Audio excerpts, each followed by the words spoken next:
Hello students, तो आज हम लोग एक English literature part 1 English honours का जो टॉपिक है से पढ़ेंगे। और जो टॉपिक है ये देखते हैं। हमारा टॉपिक है, बहुत ही प्यारा सा टॉपिक है स्टूडेंट्स। और ये आपके सामने ये टॉपिक है the precursors of the romantic revival, और इसे हम कह सकते हैं द ट्रांजिशनल पोएट्स। सबसे पहले समझेंगे कि ट्रांजिशनल पोएट्स होता क्या है। ट्रांजिशनल बना है ट्रांजिट से, और ट्रांजिट का मतलब होता है प्रवेश। जब कोई एक दरवाजे से दूसरे दरवाजे में प्रवेश करता है तो उसे हम ट्रांजिट करना कहते हैं। फिर ट्रांजिशनल पोएट लोग जो है एक क्लासिकल से रोमांटिक में एंट्री करा है, लेकिन कुछ चीजें हैं जो वो छोड़ नहीं पाए हैं। जैसे हम लोग बात करते हैं, कई बार हम लोग चर्चा करते हैं कि जो दादाजी हैं या ऐसे कोई लोग जो जींस पहन के घूम रहे हैं, एज है 55 साल 60 साल, लेकिन जींस पहन के जो है लेडी घूम रही है, लेकिन जब कभी भी पूजा पाठ के दिन होते हैं तो वो फिर से साड़ी पहन के पूजा करते हैं। तो हम कह सकते हैं कि वो लेडी मॉडर्निज्म में भी एंट्री कर गई हैं, और वो ओल्ड एज के फैशन भी है। यानी जब ट्रेडिशन की बारी आती है तो अपने ट्रेडिशन को फॉलो करते हैं पर्व त्योहार के दिन में, और ऐसे आम दिन में वो जींस पहनते हैं। यानी मॉडर्निज्म को भी फॉलो कर रहे हैं और ओल्ड एज को भी फॉलो कर रहे हैं। तो ये ट्रांजिशनल पोइट्स लोग भी वही थे। रोमांटिसिज्म और क्लासिज्म दोनों को एंजॉय कर रहे थे। ये क्लासिस्ट थे और रोमांटिसिज्म में एंट्री कर गए थे, और रोमांटिक चीजों को भी ये विश्वास रखते थे। आपका क्वेश्चन आएगा, right a note on precursors of romantic revival या ट्रांजिशनल पोइट्स। तो आप आंसर कैसे लिखें? तो पहला पॉइंट आप बनाएंगे सबसे first, the 18th century is usually known as the century of prose and reason. 18th century जो था वो प्रोज एंड रीजन के नाम से जाना गया। इसमें प्रोज लोग ज्यादातर लिखने लगे और प्रोज एंड रीजन के नाम से जाना गया 18वीं शताब्दी। The age in which neoclassicism regained the supreme power, and in which all romantic tendencies lay dormant। Neo classicism का एंट्री हुई और जो पहले का सारा चीज था वो डोरमेंट जो है स्थिर पड़ गया था।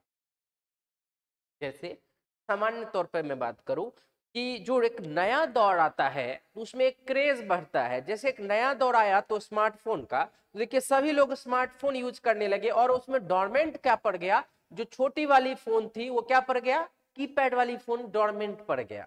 तो क्लासिस्ट जो है जब न्यू क्लासिस्ट में एंट्री किए, या आप कह सकते हैं रोमांटिसिज्म में एंट्री करा, तो जो पहले की परंपराएं थी, ट्रेडिशन थी, वो बहुत ही स्थिर पड़ गया था।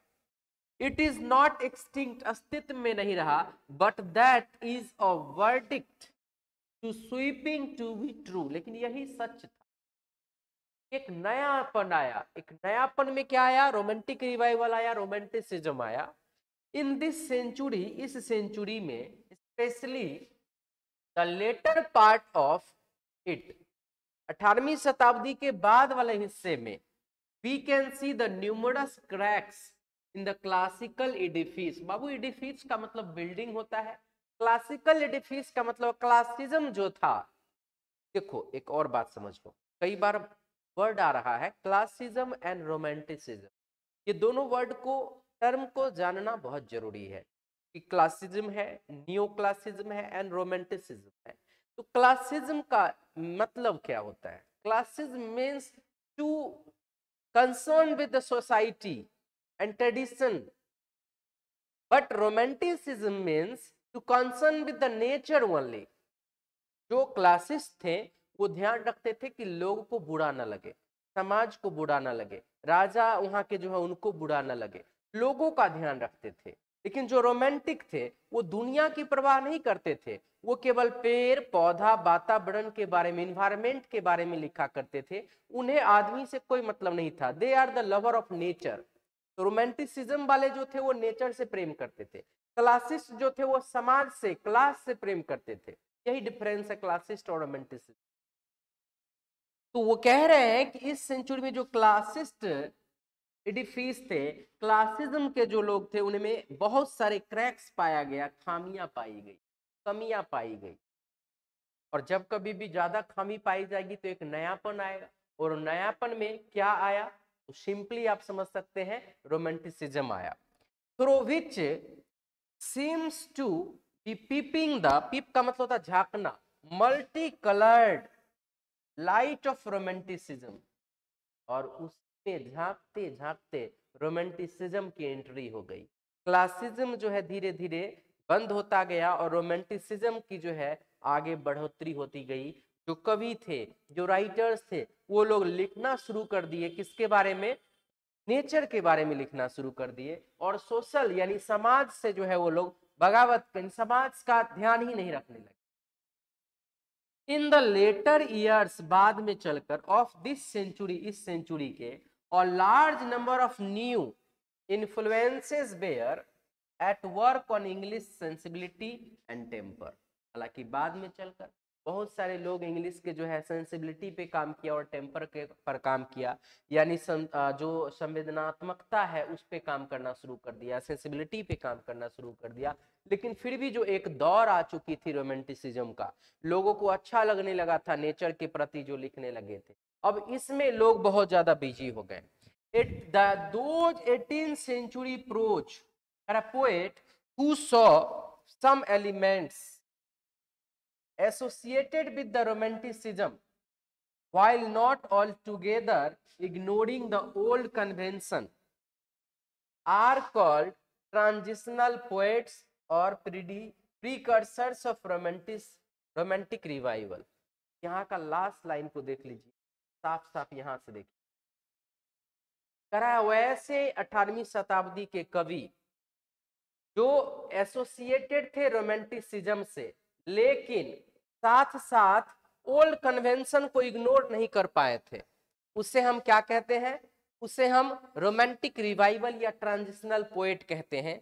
इसलिए मैंने आपको शुरू में ही एक एग्जाम्पल दिया था। वो एग्जाम्पल क्या था कि वैसे 55 साल के चाची, वैसी 55 साल की चाची जो शादी ब्याह में या ऐसे मेकअप करके और जींस पहन के बाहर घूमती है, लेकिन जब उनके घर में सत्यनारायण भगवान की कथा होती है या कोई ऐसा रीति रिवाज वाली पर्व त्योहार होता है, वो फिर से साड़ी पहन के पूजा करती है, पूरे परंपरागत रूप से रहती है। लेकिन जब वो मार्केट जाती है, शॉपिंग करने जाती हैं, पार्लर घूमने जाती हैं, फिल्म देखने जाती हैं, तब वो चाची जी जींस पहन के 25 साल की बन जाती है। तो जींस भी पहनती हैं और पूजा पाठ के दिन वो चाची अपने 55 साल के रूप में भी आ जाती हैं साड़ी पहन के। तो उसे हम क्या कहते हैं, ट्रांजिट कर रही हैं चाची जी, मॉडर्निज्म में भी एंड ओल्ड एज में भी। मॉडर्निज्म में एंट्री कर जाती हैं जब जब जींस पहन के निकलती हैं, लेकिन वो इग्नोर नहीं कर पा रही है दुनिया को, और इग्नोर नहीं कर पा रही है मतलब जब पूजा पाठ होता है तो उस दिन जींस पहन के वो पूजा नहीं करती हैं, वो चाची जी फिर से साड़ी पहनती हैं और जो ट्रेडिशनल ड्रेसेस है, जो ट्रेडिशनल परंपरा है उसके अनुसार चलते हैं। तो यहाँ सेम बात है, 18वीं शताब्दी के वैसे राइटर जो रोमांटिसिज्म में एंट्री कर गए, नेचर के बारे में लिखने लगे, लेकिन साथ साथ वो कन्वेंशनल परंपरागत जो क्लासिकल चीजें थी उसको भी इग्नोर नहीं कर पाए। पुरानी जो लोगों की जो परंपराएं थी उसे इग्नोर नहीं कर पाए, ओल्ड कन्वेंशन को, उसे ही हम ट्रांजिशनल पोएट कहते हैं या precursors of romantic revival. I hope कि इंट्रोडक्शन आपको समझ में आ गया होगा। फिर आगे देखिए हम लोग चर्चा करते हैं, let us sum up the romantic qualities of the poetry of this transitional poets. इनमें कुछ रोमांटिक एबिलिटी थी, इन लोगों में कुछ रोमांटिक एबिलिटी भी थी, और वो एबिलिटी क्या थे उसको हम देखते हैं।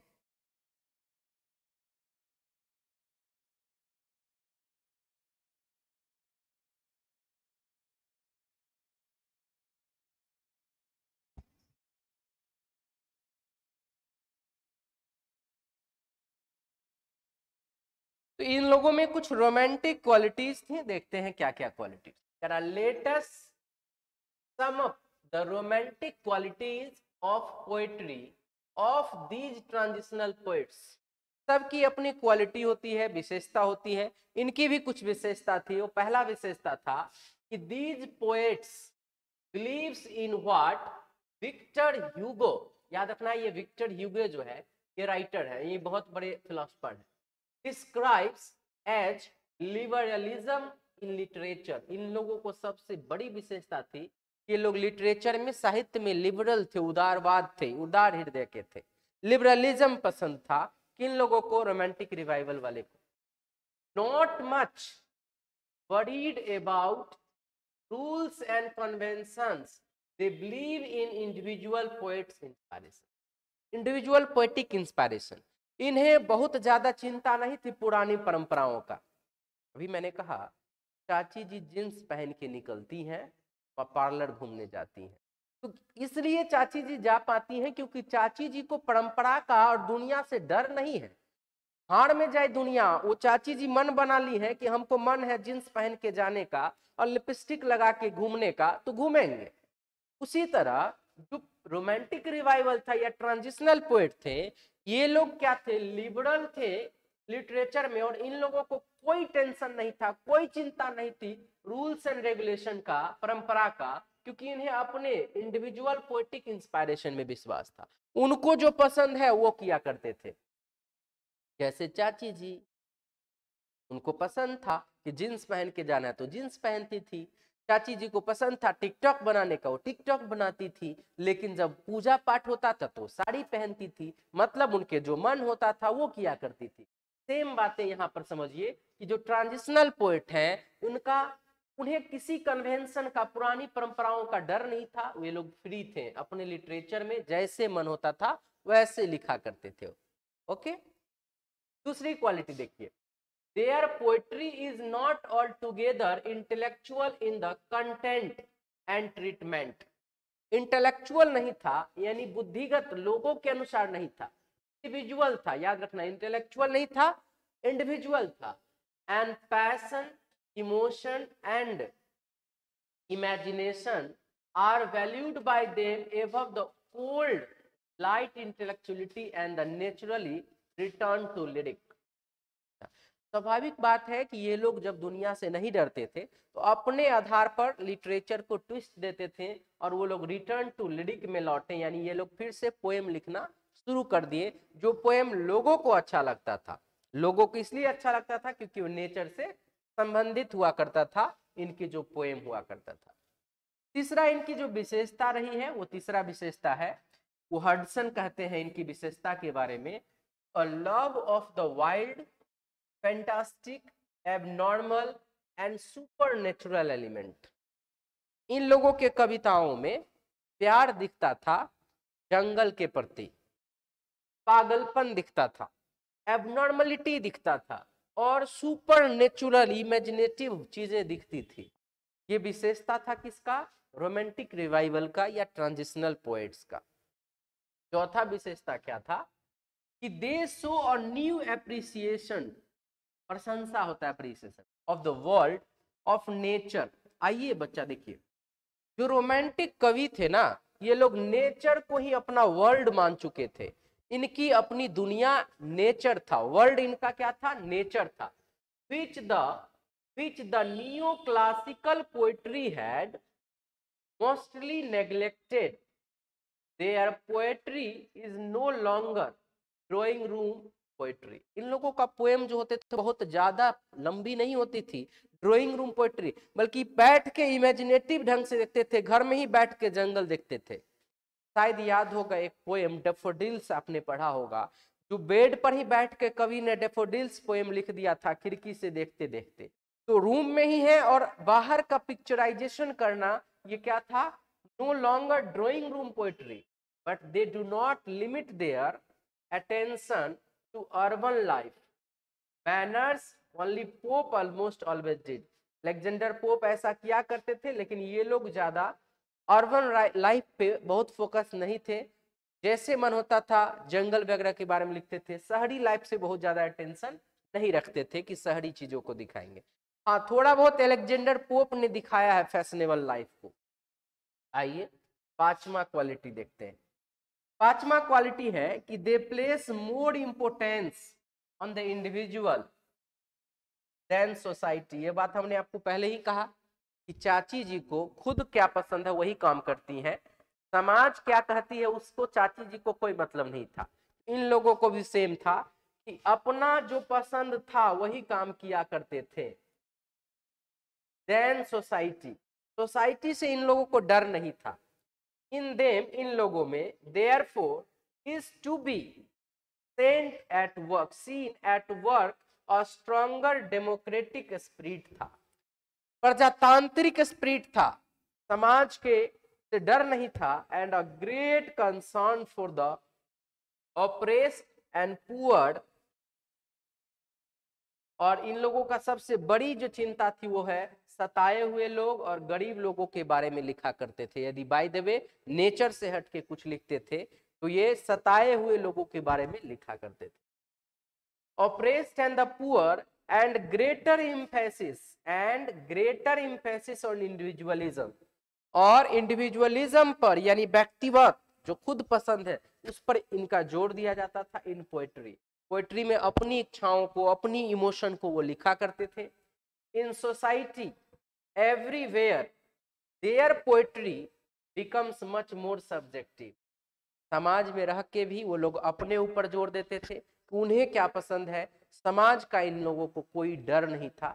These 5 are the quality of transitional poets. ये 5 पॉइंट आप जो देख रहे हो ये पांचों आपको मैं बता दूं कि ये क्या है, पांचों का पांचों क्वालिटी है ट्रांजिशनल पोएट्स का।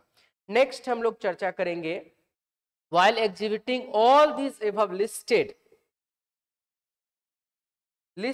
tendencies, परंपराएं, in their poetic works the transitional poets, ये जो ट्रांजिशनल पोएट्स थे are not however altogether free from the Popean influence. लेकिन अलेक्जेंडर पोप का जो टेंडेंसी थी से ये लोग प्रभावित थे। अलेक्जेंडर पोप भी लिखा करते थे, नेचर के साथ साथ सोसाइटी का ध्यान रखते थे, फैशनेबल लाइफ को कह रहे हैं कि that is exactly why they are not full fledged romantics but only the transitional poets. और इसी वजह से ये लोग कंप्लीट रोमांटिक पोएट नहीं थे बल्कि ट्रांजिशनल पोएट थे। तो कंप्लीट रोमांटिक पोएट्री और ट्रांजिशनल पोएट्री में अंतर मैं बता रहा हूं। तो मान लो कि वो ऐसी महिला जो केवल और केवल है, भले उम्र 55 साल की है लेकिन केवल जींस पहनती है, मंदिर जाना हो चाहे पूजा पाठ करना हो कहीं भी जाना हो तो जींस ही पहनेगी 55 साल की लेडी, वो फुल रोमांटिक हो जाएगी, वो फुल मॉडर्न लेडी कहलाएगी। लेकिन वो ऐसी चाची जो जींस पहनेगी मार्केट जाने के लिए, शॉपिंग करने के लिए, फिल्म देखने के लिए, लेकिन जिस दिन पूजा पाठ होगा उस दिन वो साड़ी पहनेगी, उसे हम ट्रांजिशनल कहेंगे क्योंकि उसमें दोनों गुण है, मॉडर्न भी है और पूजा पाठ के दिन बूढ़ाना 55 साल की दिखती है कि साड़ी पहन ली। लेकिन वैसी चाची जो केवल जींस में रहेगी, चाहे वो पूजा करने जाए चाहे कहीं जाए, वो साड़ी नहीं पहनेगी, तो दैट इज कॉल्ड रोमांटिसिज्म। तो आप समझ गए होंगे रोमांटिसिज्म। तो जो ये लोग थे इसलिए रोमांटिक, फुल रोमांटिक नहीं कहलाए, ट्रांजिशनल पोएट कहलाए, क्योंकि ये लोग परंपरा को भी नहीं भूले थे और मॉडर्निटी में भी प्रवेश कर गए। Isn't it? नेक्स्ट कह रहा है कि nevertheless their work proves, इनका कभी भी वर्क प्रूव नहीं कर पाया, proves the 18th century was an age of reason but the channels of romanticism were never dry। लेकिन रोमांटिसिज्म कभी ड्राई नहीं हुआ, खत्म नहीं हुआ, क्योंकि आदमी में रोमांटिसिज्म का गुण तो था। जैसे आज के डेट में देखिए, आप मौज, टिकटॉक, यूट्यूब वगैरह देखते होंगे तो कई बार देखते होंगे जो पोता पोती है, लड़कियां हैं, वो अपने दादाजी नाना जी को भी ले आती है और देखते हैं नाना जी खड़े हैं या नानी नाना को भी नचवा देते हैं या उसमें टिकटॉक बना लेते हैं, आप देखते होंगे यूट्यूब वगैरह पे। तो वो जो बुजुर्ग लोग हैं वो है किस एज का, पुराने एज के हैं, लेकिन उसको उस पे छाप छूट रहा है क्या चीज का, रोमांटिक एज का। वो भी आके अपने नतनी के साथ करके फोटो खिंचा लेते हैं। तो ये जो फोटो खिंचाना हुआ यानी उस पर इन्फ्लुएंस पड़ना हुआ मॉडर्निज्म का। आप देखिए एजेड लोग भी स्मार्टफोन चला रहे हैं कि नहीं चला रहे हैं, बिल्कुल चला रहे हैं। तो ये छाप छूट रहा है, मॉडर्निज्म का प्रभाव पड़ रहा है। उसी तरह इन लोगों पर भी रोमांटिसिज्म का प्रभाव पड़ा था। लेकिन आप यदि अपने दादाजी या नाना जी को फुल्ली कहेंगे कि दादाजी नाना जी जींस पहनिए और नाचिए तो नहीं नाचेंगे। ऐसे पर्व त्योहार कुछ कुछ होता है सबके साथ अच्छे ऐसे झूम लेते हैं, लेकिन ऐसे कहेंगे तो वो मानने को तैयार नहीं होंगे। It means they are transitional poets. वैसे कवि जो पुरानी परंपरा को नहीं भूले थे और नई परंपरा में एंट्री कर गए थे, हम ट्रांजिशनल पोएट। आई होप कि ये बातें समझ में आ गई होगी। नेक्स्ट हम लोग देखते हैं आगे क्या कहता है।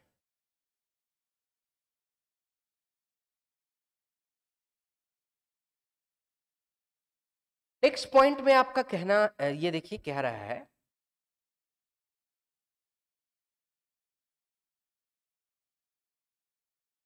वेरी गुड, कह रहा है let's now consider the work of most important of transitional poets of the 18th century. 18वीं शताब्दी के जो कवि थे इनके महत्वपूर्ण कार्य को बताएं। 18वीं शताब्दी के जो कवि हैं इनके महत्वपूर्ण कार्य क्या क्या थे, इन कार्य को आप बताएं, ऐसा कहा जा रहा है। ठीक है, कह रहा है कि ऐसा बताएं जो महत्वपूर्ण कवि थे। कह रहा है he is a typical transitional poet through he chronically belongs to the first half of 18th century।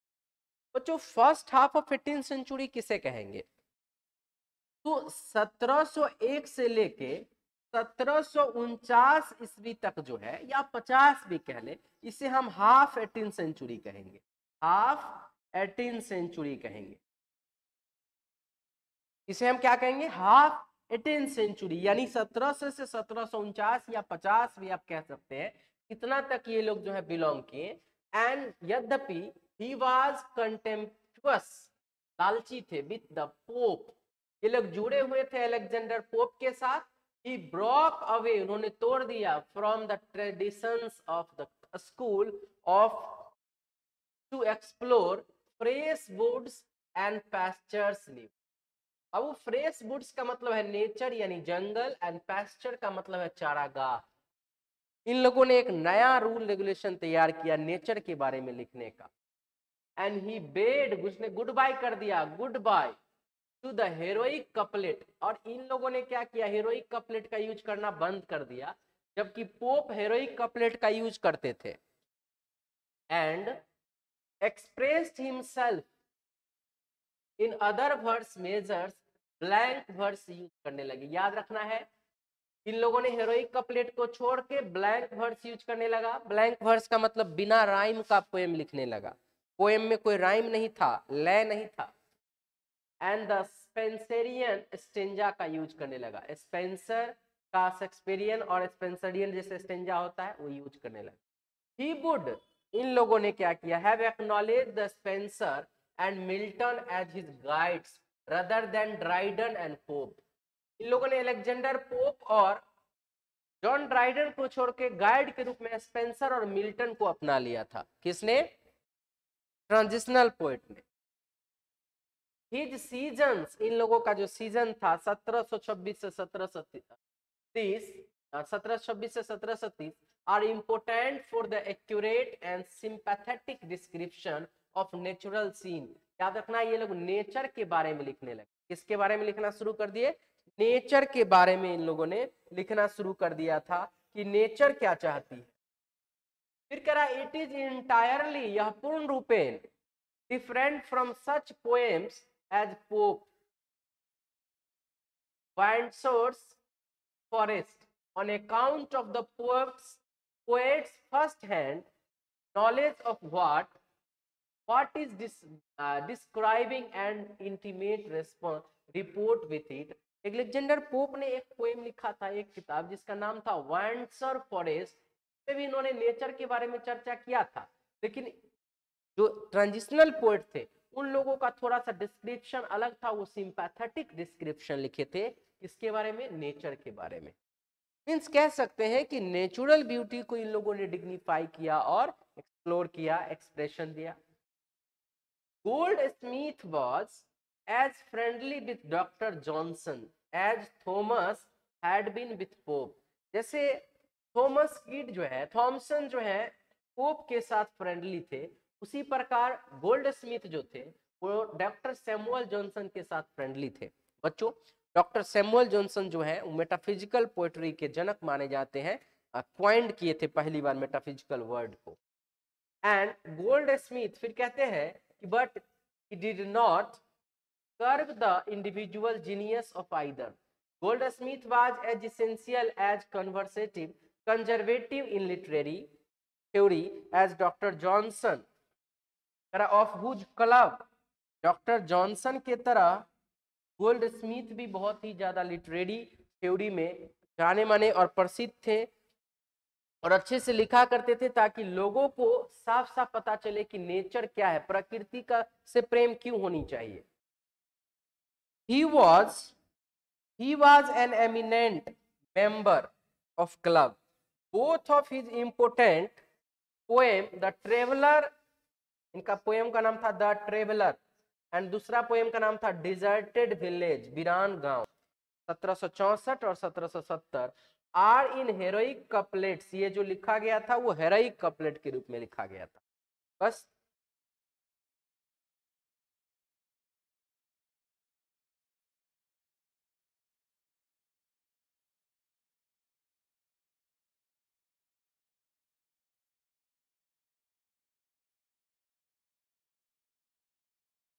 तो इनका ये दो बुक जो था the Traveller and the Deserted Village are in heroic couplets. The first poem is didactic and is concerned with the description and criticism of the place and people in Europe which Goldsmith had visited as tramp. Tramp का मतलब होता है आवारा के रूप में. जब वो गोल्डस्मिथ भ्रमण करने गए थे तो ट्रेवलर में उन्होंने यात्रा में चर्चा किया था. एंड द सेकेंड वन यानी कि जो डिजर्टेड विलेज है is rich in the natural description and is vibrant with the peculiar note of sentiment and melancholy का मतलब होता है दुख, melancholy which foreshadows the 19th century romanticism. और दूसरा किताब जो आप देख रहे हैं द डिजर्टेड विलेज जो पोएम था इसमें 19th सेंचुरी में होने वाले चीजों को दिखाया गया कि मॉडर्निज्म आया, लोगों का जो रहन सहन था उसमें बदलाव आया. लेकिन पहला में जब वो ट्रेवलर के रूप में आवारा के रूप में यूरोप गए थे तो यूरोप का डिस्क्रिप्शन दिखाया कि वहां का लिविंग स्टैंडर्ड क्या थी और आने वाले समय में 19th सेंचुरी की लिविंग स्टैंडर्ड क्या होगी. तो पार्ट 2 का डिस्कशन हम लोग कल करेंगे. ये पार्ट 1 था, पार्ट 1, और कल हम लोग पार्ट 2 में अलग अलग राइटर के बारे में, अलग अलग पोएट के बारे में डिस्कशन करेंगे नेक्स्ट वीडियो में. Thank you.